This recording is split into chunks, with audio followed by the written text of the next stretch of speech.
Hello friends, আজ অনেক দিন পর আমার চ্যানেলে আপনাদের সবাইকে স্বাগত জানাই। রোজ রোজ একঘেয়ে তরকারি খেতে কার ভালো লাগে? তবে মাঝে সাঝে এরকম নতুন কিছু পেলেও মন্দ হয় না।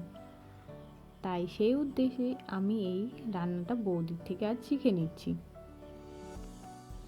রেসিপিটা নিতান্তই আমার নয়, যেটা আমার বৌদির।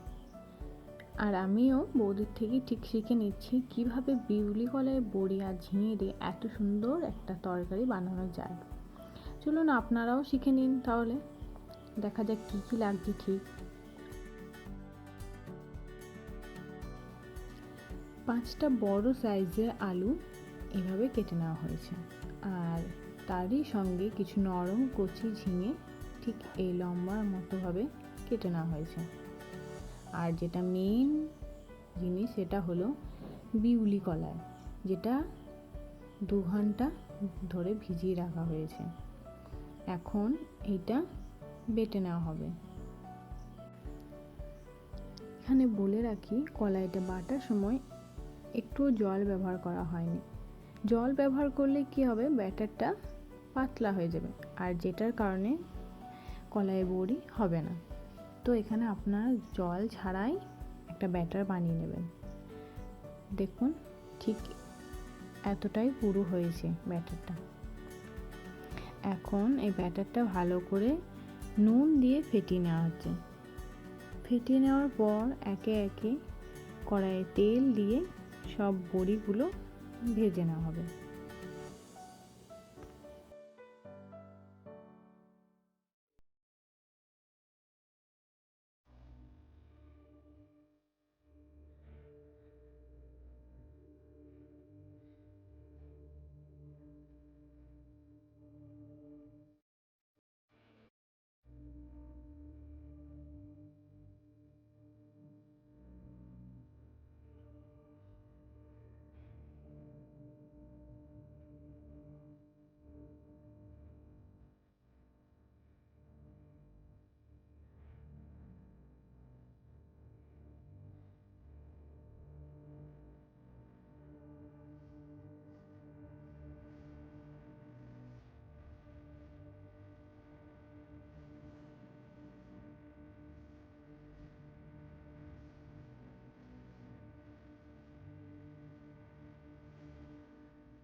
দেখুন বড়িগুলো ঠিক এভাবে ভেজে নিয়ে এক সাইডে তুলে রাখা হয়েছে।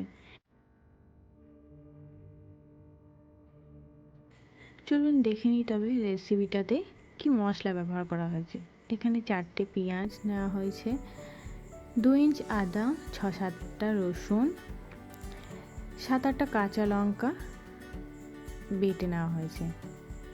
যে কড়াইতে বড়িগুলো ভেজে নেওয়া হয়েছে সেখানে এখন আরও কিছুটা তেল নিয়ে, তেলটা গরম হয়ে এলে তারই মধ্যে একটা শুকনো লঙ্কা দিয়ে দেওয়া হয়েছে।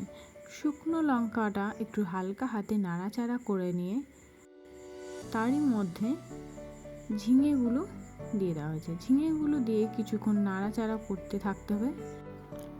ঝিঙেগুলো দিয়ে কিছুক্ষণ নাড়াচাড়া করার পর এরই মধ্যে 2টো টমেটো দিয়ে দিতে হবে। 2টো টমেটো দিয়ে আরও বেশ কিছুক্ষণ নাড়াচাড়া করে নিতে হবে।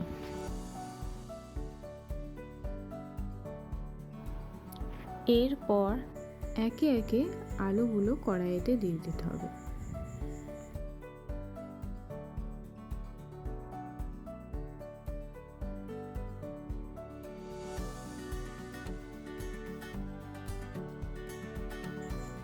আলুগুলো দিয়েও কিছুক্ষণ নাড়াচাড়া হয়ে এলে এখন আলুটা একটু নরম হয়ে আসার জন্য একটা থালা দিয়ে কিছুক্ষণ ঢেকে রাখা হয়েছে। এখন এরই ফাঁকে যে মশলাটা আমাদের বানানো হয়েছে তারই মধ্যে কিছু শুকনো মশলাও ব্যবহার করা হয়েছে, যেমন জিরে গুঁড়ো, কাশ্মীরি লঙ্কা গুঁড়ো, হলুদ গুঁড়ো, নুন, আর তারই সঙ্গে অল্প সামান্য সানরাইজের চিকেন কারি মশলা। আপনারা না চাইলে না দিতেও পারেন এই চিকেন কারি মশলাটা। আমাদের মনে হয় চিকেন কারি মশলাটা দিলে স্বাদ আরও বেড়ে যায়, তাই ব্যবহার করা হয়েছে। আপনারা চাইলে স্কিপ করতে পারেন। এখন সব মশলাটা কড়াইয়ের মধ্যে দিয়ে দেওয়া হয়েছে।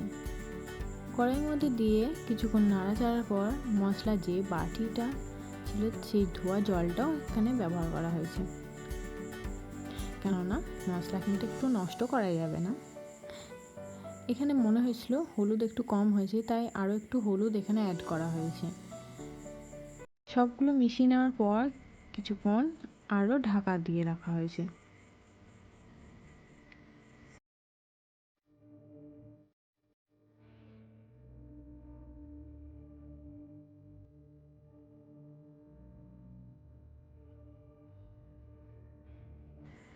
প্রায় 2 মিনিট মতো ঢাকা দিয়ে রাখা হয়েছিল। এখন ঢাকাটা খুলে নিয়ে কন্টিনিউ এটা কষে যেতে হবে। ভালো মতো কষা হয়ে গেলে মশলা থেকে তেল বেরিয়ে এলে এর মধ্যে জল অ্যাড করে দেওয়া হয়েছে। এখন জল দেওয়ার পর ভালো করে আলুগুলো সিদ্ধ করে নিতে হবে।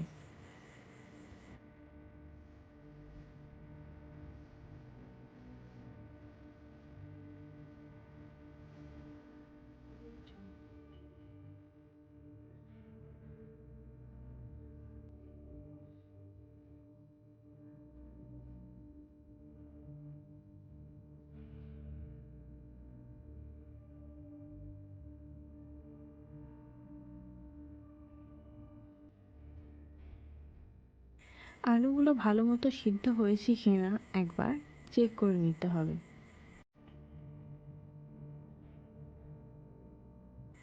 এখন এরই মধ্যে 2টো কাঁচা লঙ্কা ফাটিয়ে দিয়ে দেওয়া হয়েছে।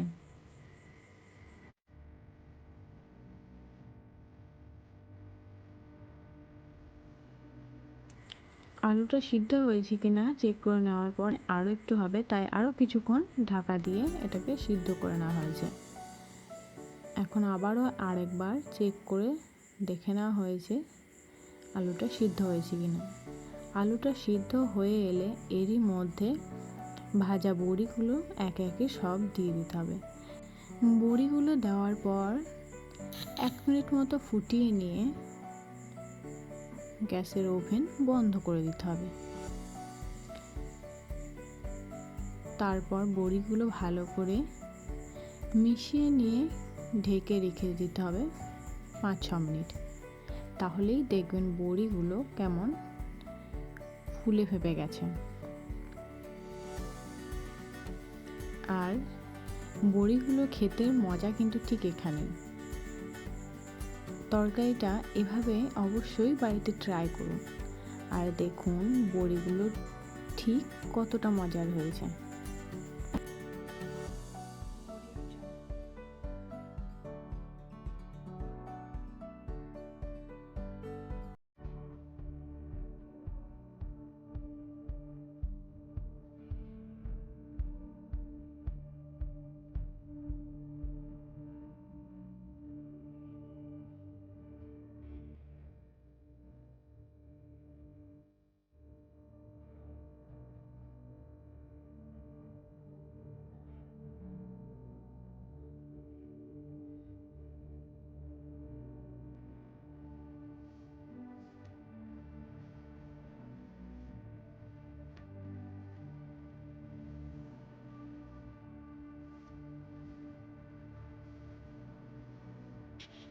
রোজ রোজ একঘেয়েমি খাবার থেকে দূরে এসে কখনো এভাবেও বানিয়ে দেখুন, অসম্ভব সুন্দর খেতে হয়।